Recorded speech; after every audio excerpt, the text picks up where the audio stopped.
Good afternoon, everyone. It was mentioned that I live in the Encinitas ashram, and about a year ago we had a call from the city of Carlsbad, which is the city just to the north of us, and they said that they were studying various organizations, fellowships, churches, to see what the city could learn about how to make itself run really well. And they said, we admire Self-Realization Fellowship so much, we know you've really got it together. Everything is so beautiful, and the members of your church that we come in contact with are so wonderful. What's your secret? How do you do that? So I said, well, if you want my own private viewpoint about why the fellowship is so beautiful, and that is that we have, as the president of the fellowship, and then I used an understatement, someone that we feel is very, very saintly. And that person has kept the message very, very simple, and it's very clear. And if you ask anyone in the fellowship all around the world, what is the message of our president, of the fellowship, they'll give the same answer, that it's love for God, love for each other. And then I said we have the techniques of meditation. But Dayamata has kept it so simple, hasn't she? Just right on love for God. And if we ask anyone around the world of our members, isn't that wonderful? What is Dayamata's message? You just think of her, and the attention goes within. And you just begin to feel love for God. And so this is the subject for today, really, love for God and how we each have this relationship with God. Guruji said that God is like a great auroral mist moving in space, because we can think of the Absolute that way. And how can we have a personal relationship with a great mist? It seems like a mystery or something like this. And yet this Absolute, this formless, is so exciting because it's so close. It passes right through us. And the mist can be so caressing, like a cool, refreshing breeze. It touches us, and this presence has the human qualities in it. It's so close. One year, 10 or 15 years ago, it was the week before Mother's Day, and a lady spoke to me early in the week and said, "Brother, I'm not coming on Mother's Day." And I said, why? And she said, "It's the only Sunday in the year that I don't come. I come on Christmas, Easter, all the other times, but..." And then she explained that she didn't have the kind of mother that she would have wanted to have, that she could have that relationship with. And this was new for me, because my own mother was so thrilling to me. So I actually wrote to Dayamata and got an instant answer back. And it said, tell the person to use this as a motivation. If in their own lives they hadn't had this kind of a relationship, let them use this as a motivation to receive those feelings from God. And her words were, those tender, loving feelings. And so this formless aspect of God, the infinite, has also these very, very human, tender, loving feelings that we can relate to. And Swami Shyamananda, who was a head of our work in India, a big man, visited the West in probably 1969 or 70, something like this. And then he met with the monks at our living room, the monks' living room, and we all sat on the floor. And he gave a one-word definition for God. Now, this is a big man. And his one-word definition for God was sweetness. And Guruji said, his chant, "Thou art my life, thou art my love, Thou art the sweetness which I seek.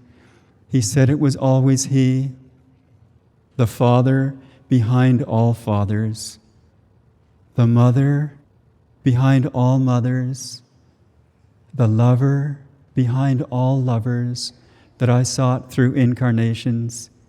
He is the lover, big capital L, and we are the beloved. And when the soul is the beloved, when the soul meets the greatest lover in the universe, then the eternal romance begins. Now, a little aside to the men here. Does this sound a little too mushy for the men? No? Good. Because I'll quote a little bit here for the men to show that these tender, loving feelings are our own soul properties. They're very appropriate for men as well as for ladies. And from Shakespeare, The Merchant of Venice, the quality of mercy, talking about these gentle, they're motherly feelings, aren't they? But the quality of mercy is not strained. It droppeth as the gentle rain from heaven upon the place beneath. It is twice blessed. It blesseth him that gives and him that takes. And then it says, 'tis mightiest in the mightiest. It becomes the throned monarch better than his crown. It is the attribute of kings. It is an attribute of God himself. So this is a very manly quality, these gentle qualities. Or if we look at the Mahabharata, thousands of years before Jesus, it says one should forgive under any injury, and it begins to talk about these gentle feelings again. Now, it doesn't mean we allow ourselves to be trampled on all the time. It's talking about the feeling of forgiveness. It says, by forgiveness, the universe is held together. Forgiveness is holiness. And it says again, forgiveness is the might of the mighty. Then it goes on to say, forgiveness and gentleness are the qualities of the self-possessed. They represent eternal virtue. We're all souls, men or women, and these tender, loving feelings are very appropriate for men. And in fact, it's what men seek, isn't it? There was a man, saint, a poet, talking about the relationship with God, again using some military word. He uses the word wounded, but he said, with his, God's, serenest hand, my neck he wounded, and suspended every sense with his caresses. Isn't that sweet? This is what we want. So, God misses our love if we don't give it to him or her. I'd like you to visualize being with your own children. And just a little story to warm us up. A mother told this story about being with her child. Girl was pretty small, I guess. And the mother went up to her this day, put a gruff look on the mother's face, and said, if you don't watch it, I'm going to pick you up and whirl you around and hug you and kiss you. And then she did. She grabbed her daughter and they spun around until they were both dizzy, and then she hugged her and she kissed her. And then the daughter went to the phone and called her dad and told her what had happened and all this kind of thing. And then the mother found later that she would be sitting working at her computer or something, and the daughter would quietly come up behind her and say, I'm not watching it, Mom. And then she'd get up and grab her and turn her around and hug her and kiss her. So this is the relationship that we want with our children. We want to be able to love the children, and we want the children to reciprocate, don't we? We want them to love us. So just visualize for a moment. What is it that each of us does with our children? Do you caress their head or their hair, or what is it? And what do you like them to do to you? How do they show their affection. And don't we all appreciate it when the children do? If they were just running around all the time and we loved them and fed them and cleaned them and they just ran all around, we'd feel something was missing, but we want their love back. So it's the same thing with God. Now, there's a passage in Proverbs which is actually wisdom speaking, but each of us can apply it as if our souls were saying this. And wisdom says, so our souls can say, I was set up from everlasting. And then it goes on to say, from the beginning, before the world was created, before the earth. And then it said, before the heavens. And then it said, before he did any of this creation, then I was by him. And I was daily his delight, rejoicing always before him. And so we were there, before the beginning. We were there with God. So he gave us lots of attention, and we gave him or her lots of attention. And this is the thing to remember now when we come down into an incarnation, that this same relationship exists. And we're running around here, and what we want to do is take the time to say, oh, I remember a little bit. I feel a little bit. Intimations of thy presence tremble through my feeling, Guruji said.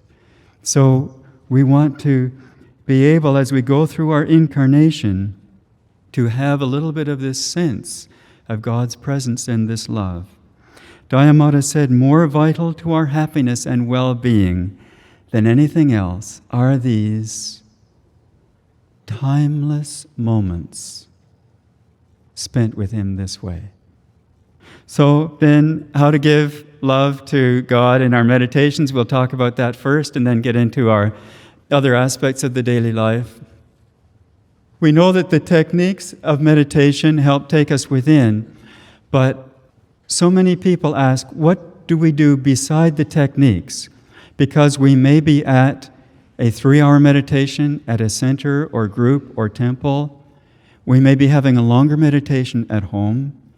We may be having just a short meditation where we do a little bit of the technique. But what else do we do? And this is where the personal element comes in. The technique, and then the personal element that is more important than the whole science of yoga, or as important. And I'll just give 5 things that we can do, and Guruji has many more things that we can do. We can think of going to the front door of our house first thing in the morning and opening the door. And Guruji has this chant, door of my heart, open wide. So as we're sitting in meditation consciously, we can open ourselves to let the blessings come in. And then you may go to the door, open it, and call your children. Wilt thou come? Wilt thou come? So we can call God. Reveal thyself. Reveal thyself. And one day I was sitting there at a week retreat, really doing what Brother Anandamoy said not to do last night. I was straining. And it was Monday morning, and I was really going for it. Strain, God come, this kind of thing, And I was sitting there cross-legged. And then it was as if God were standing beside me. I didn't see anything or hear anything. But just the picture came to mind of God standing beside me with a big basket of rose petals, looking down at me, saying, for crying out loud, will you relax? So I just want to dump this thing on you. So that's such a wonderful thing to do, is to relax. We've done the techniques. We've gone as inside as we can. The soul is alone with God. Then what is there for it to do but to love? And one thing to do in the beginning is to relax and receive.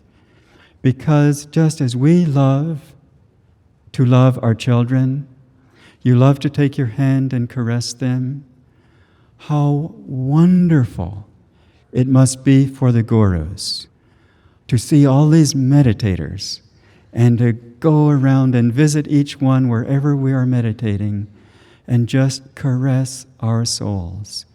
And for God just to let the rain of the multicolored vibrations just pour in so we can simply receive. And it's such a wonderful thing to realize God is loving me now. Guruji said, in fact, it's nearly at the end of the Divine Romance. And he said, "We are thy children. The birthmark of infinity is on our souls. Thy kiss of immortality is on our brows. The blessing of thine outstretched hands rests eternally upon us." So as we are sitting there in meditation, we can just feel, with the hands upturned, the blessings of God's outstretched hands pouring upon us. Let's just feel it right now. And we can sit up and put the hands in that position and just realize that the gurus, the divine ones, are here, supercharging the ether, the atmosphere, that God's hands of blessings are outstretched, and God is bending forward and is kissing each one on the brow.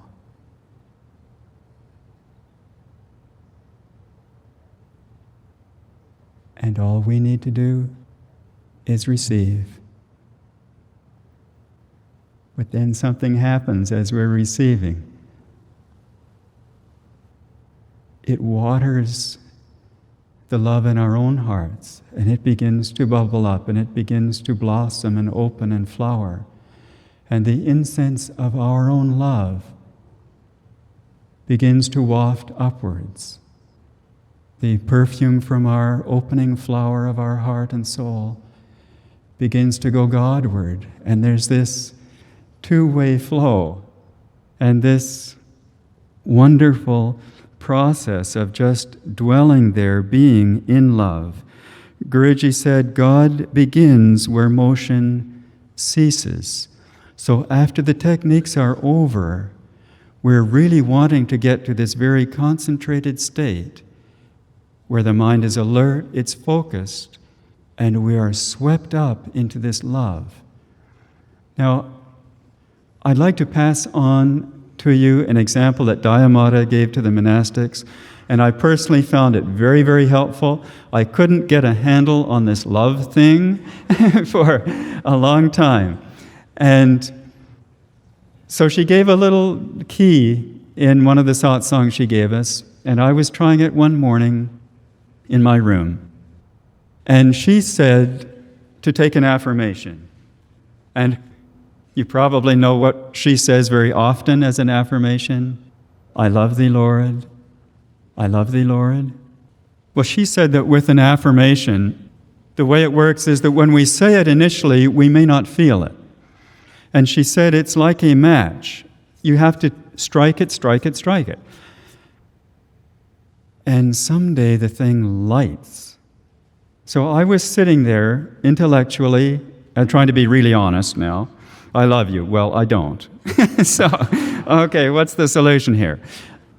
If I am a soul, okay, let's say I am a soul, then my soul must love God. All right, so then I'm clear here. I, the soul, love you. My soul loves you. So I'm just saying it over and over. My soul loves you. I, the soul, love you. I love you.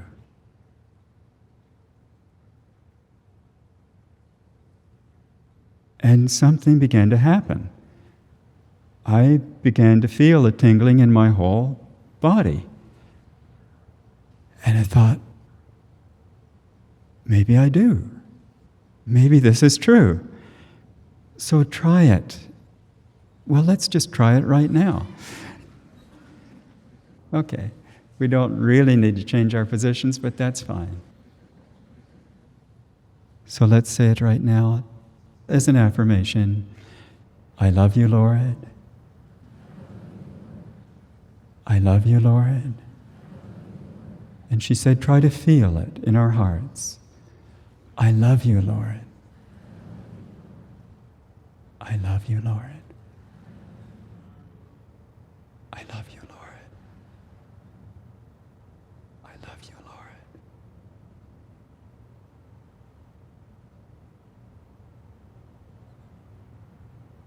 And she said, go on saying it, whether we're sitting at our desks or on the busy street.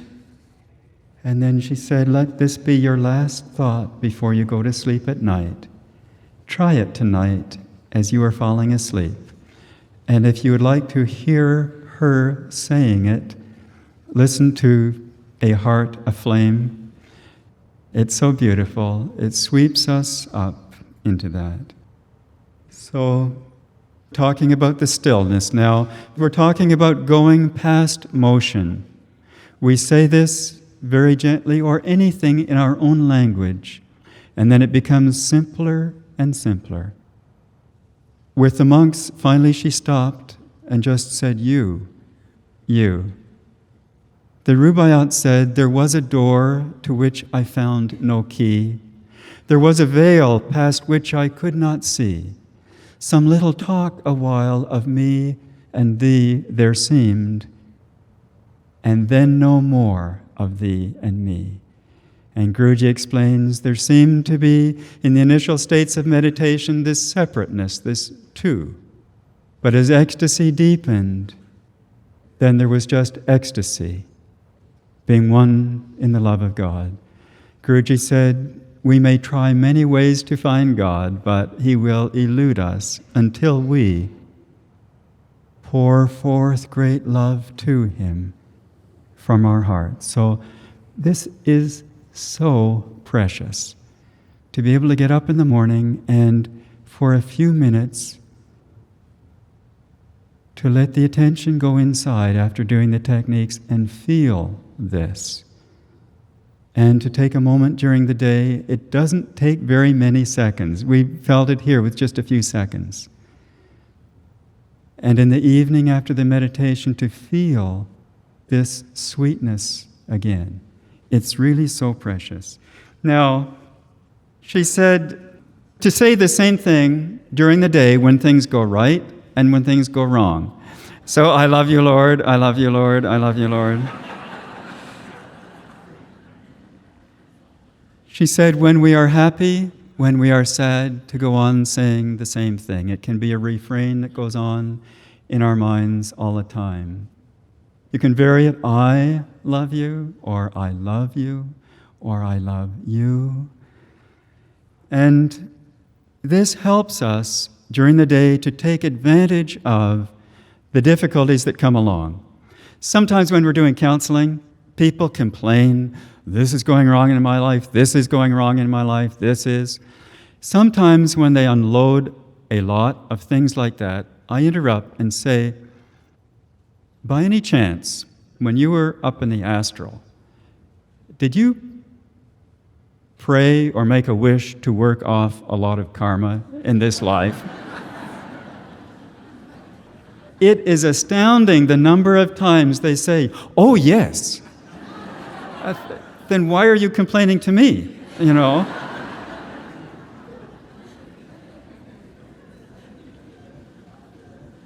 There's a story about when the Mahabharata war was over and things had settled down and Krishna was ready to go back. He then was taking leave of all the Pandava brothers, and then he went to Kunti and he said, let me leave now, I must go back. And she said to him, bless me that we will always have difficulties. And then she said, because our minds will always be on you. And so we can take a great personal benefit from the activities that happen, the things that happen in our daily lives, through all the problems that we have to go through. And as monastics, we know the difficulties that people face. There are very heavy financial responsibilities and difficulties. There are accidents, there are illnesses, fatalities. There are lots of personal problems, family problems. Life is really difficult. Were you one of the ones that said they're up there in heaven, let me work it all out this life? At least we're working off a lot of karma. Dayamata said we should rub our hands together and say, oh, I'm growing.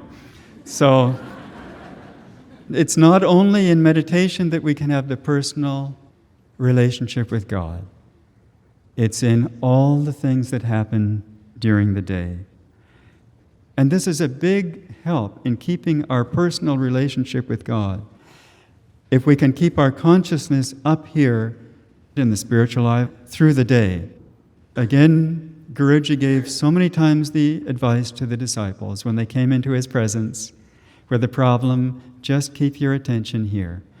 And very quickly, I just mentioned 4 major things that happen through the day as we try to keep our attention here. Imagine that we have a center of consciousness that's coming up and down the spine, and let's grab it and put it up the spine, and grab it and put it down the spine. Now, everything changes in the body depending on where the consciousness is. If the consciousness is up here, the powers in all the chakras are positive, good powers. So that's one thing. It's different in the body. Then the senses perceive in a very positive way. And then the organs of action act in a very positive way, and our personality will be different. It'll be positive. Now, if the center of our consciousness comes down, then the powers in our chakras change to negative powers. The senses perceive the world differently, in a more negative way. And the organs of action do negative things. We punch somebody instead of doing something positive. And then our personality is different. So, in order to keep our relationship, it said Guru is always present in the spiritual life of the disciple. So through the day, we try to keep our presence with the Guru up here. Let's take an affirmation together. And the affirmation is, Dear Father, whatever conditions confront me, do you remember that one from Metaphysical Meditations? Let's say it all together, so that we're saying that through the day now, we're going to try to remain positive. Let's say it together. Dear Father, whatever conditions confront me, I know that they represent the next step in my unfoldment. I will welcome all tests because I know that within me is the intelligence to understand and the power to overcome. Om. Amen. Now there's another thing that is a tremendous help when we have difficulties, and that's to use the Guru the way Arjuna did in the Bhagavad Gita. This is so thrilling to me. In chapter 1 of the Bhagavad Gita, it's really Arjuna giving complaint after complaint after complaint. Now, this is a long-time super devotee. So it's okay. How many are long-time devotees here? What surprises us sometimes is in counseling to talk with long-time devotees, and they very sheepishly admit, I've been a member of the fellowship for 20 years, and then they mention some problem they're having, as if they're supposed to not have any problems anymore. That's what I thought when I moved to Encinitas Ashram Center as a novice. Well, you know, things may not rust here, the paint may never need to be painted again. I'm in heaven. And the very first tape, reel to reel, long time ago, was from Dayamata, and she said, and I almost asked him to stop the tape. I think I went back and played it afterwards. The Guruji said, "Problems we will always have." And I said, "Play that again?" I thought we were getting rid of the problems. And then she said, "He said to keep the mind in God." But anyway, what we're recognizing here is that we have very serious problems. And it's a tremendous help to do what Arjuna did with Lord Krishna, because he went and he poured out all his complaints. And Lord Krishna was the perfect counselor. He didn't say, "Oh, naughty, naughty, you shouldn't think like this. Don't say that, that's bad." He didn't say that at all. He just let him keep dumping it all out. And for 18 verses or more, Arjuna went complaint after complaint after complaint. This is a long time, beautiful, beautiful devotee. Finally, he says, "I quit," And he says, "With my inner nature overshadowed by weak sympathy and pity, with a mind in bewilderment about duty." Now he's laying full out before Krishna. He said, "I implore thee to advise me, what is the best path for me to follow? I am thy disciple. Teach me, whose refuge is in thee."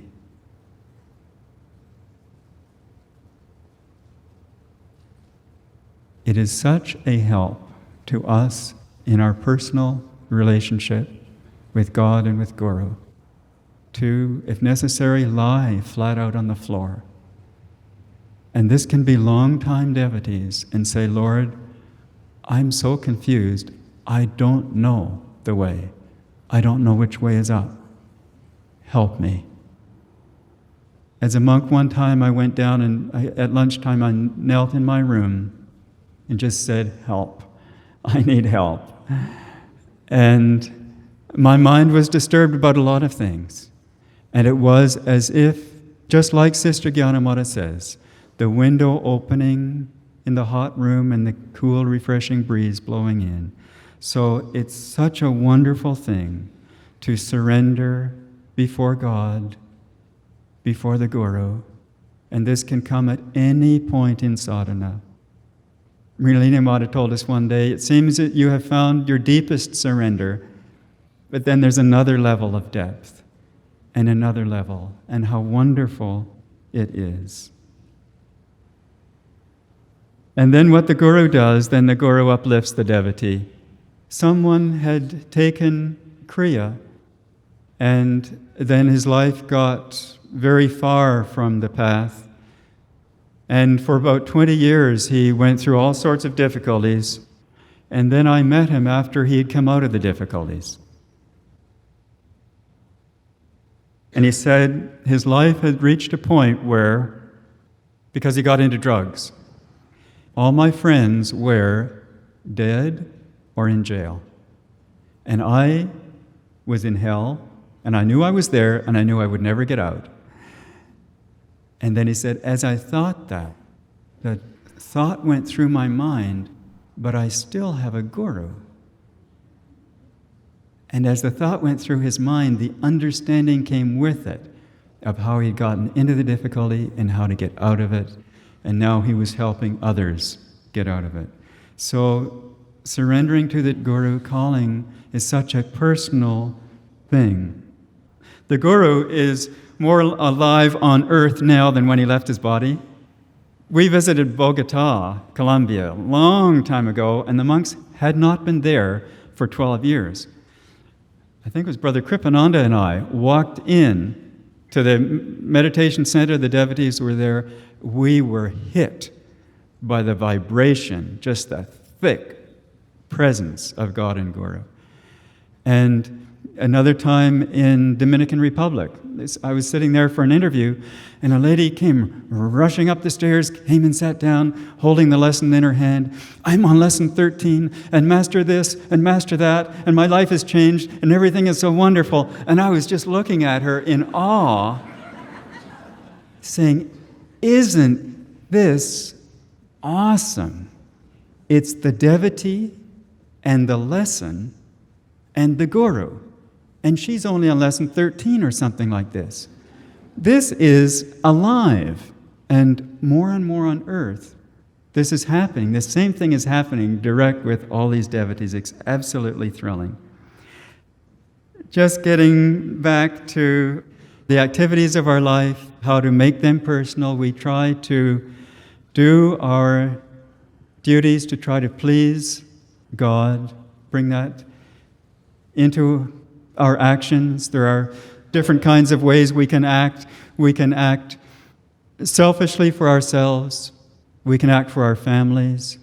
We can act to please God. One day, we were in a little interview with Dayamata, maybe 10 monks, and I was thinking, I don't have love for God. It must have been before I did the affirmation. But I was thinking I would like to please God. And she interrupted what she was saying, and she said, the desire to please God ripens into love for God.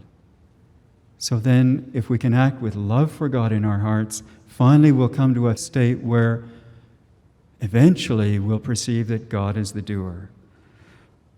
And we know that people are so busy. We can try to take quick dips into God. And I'd like to end with just two little stories of trying to take a dip into God in not the ideal situations. They both took place in Calcutta. And we monks try to meditate together as a group in the morning and in the evening. My evenings were with a different group of people at the corner of Esplanade in Calcutta, all the buses and the mobs of people, and I was alone, and I was trying to get back to the ashram.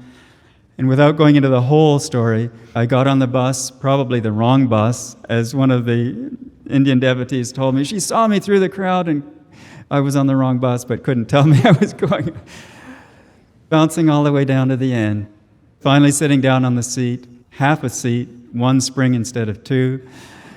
Not being able to find the spine, to do Kriya, just mentally even. In other words, we know what it's like to be busy, to not have the ideal situations. We do it anyway. We'll do Kriya mentally, standing in the airport if necessary. So here I was trying to do it, and then I realized I'm having my group meditation with a different group of people. The monks are having arati with a beautiful incense. The Ganges is there. The sailboats are going down as the sun is setting. But I was having my group meditation. Another morning, and this was the first time that I levitated. I'll correct that. It was the only time that I levitated. And this was in the morning. And I had to go very early into Calcutta.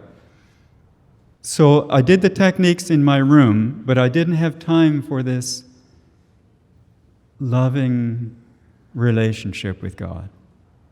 So I was alone, and I went to the bus station at Dakshineswar, and that's the end of the line. The bus starts there, and then it goes into Calcutta. And I got there for the first run in the morning.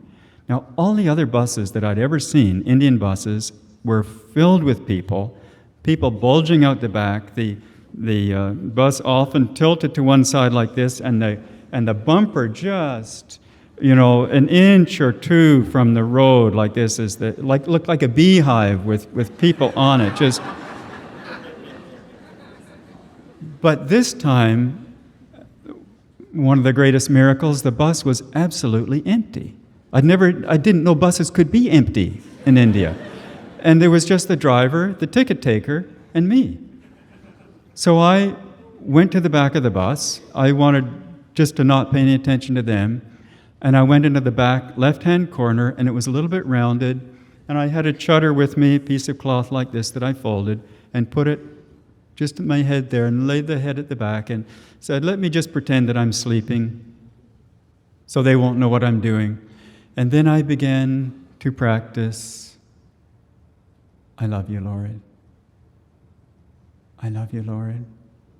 And I just forgot everything else. Now, the Indian buses can be very noisy because they're built with big, heavy springs because they got to carry all these people. So when they're empty, they really, they really make a lot of noise. And the windows do not have rubber around them. It's just heavy glass rattling in these metal frames like this, So very, very noisy. But the attention went within, and I wasn't aware of any noise at all. And the attention, just for some reason, became very absorbed in the loving, completely absorbed in the loving relationship with God. And that's when I levitated. And I became aware that I was up in the air. And what had really happened is that the inhabitants along the road, I guess, really did not like the fact that in the early morning this bus driver would go really fast with his empty bus down their street. So they had built one of these speed bumps. And I was at the back of the bus, and as this wheel went over the bump, it threw me up in the air, and this was my great and only experience of levitation.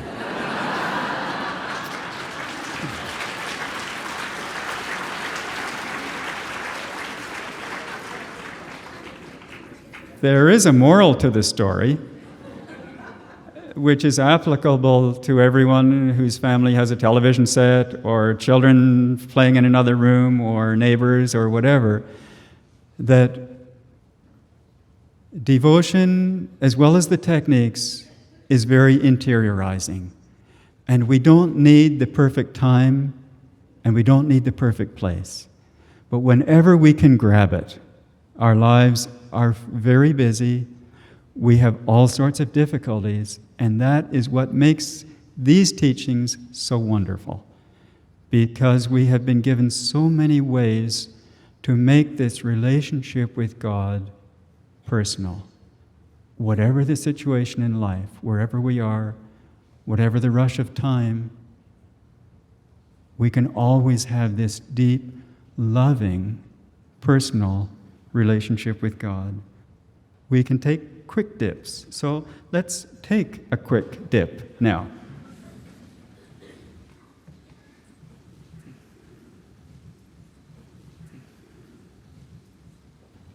And just very simply, very sweetly, we can hum, or if we want, we can sing the words.